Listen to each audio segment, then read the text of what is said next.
Être hypersensible, c'est être faible. Bien, reprenons depuis le début. Aujourd'hui, on brise un mythe sur l'hypnose. T'es prêt? Allez! Alors déjà, l'hypersensibilité, c'est quoi? En fait, ce sont les capteurs de certaines personnes, les capteurs de la sensibilité, qui sont mal réglés. C'est un peu comme si ce micro saturait à fond et qu'on comprenait pas ce que je disais. C'est exactement la même chose. Et donc la gestion des émotions pour ces personnes-là, c'est très compliqué, parce que la tristesse va être démesurée, la colère va être intense, et la joie va être géniale aussi.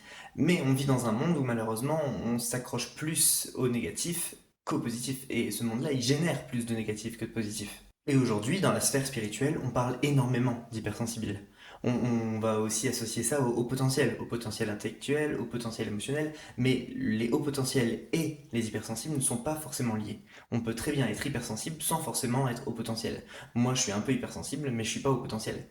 Et cette notion d'hypersensibilité, bah, c'est pas tout récent. Gustave Flaubert, déjà, il avait une phrase. Je suis doué d'une sensibilité absurde. Ce qui érafle les autres me déchire. Et c'est exactement cette phrase qui, aujourd'hui, définit un hypersensible. Sauf qu'à l'époque, évidemment, bah, on n'appelait pas ça l'hypersensibilité. Donc moi, l'hypersensibilité, je la vois exactement comme une éponge qui est gorgée d'eau. Et dès qu'il y a une émotion qui vient en plus se poser sur cette éponge, bah il faut éliminer. Donc certains vont pleurer, d'autres vont avoir des migraines, d'autres vont devoir éliminer d'une autre manière. Mais en tout cas, le corps ne peut plus gérer cet afflux d'émotions et cet afflux d'énergie, donc il est obligé de le libérer d'une façon ou d'une autre.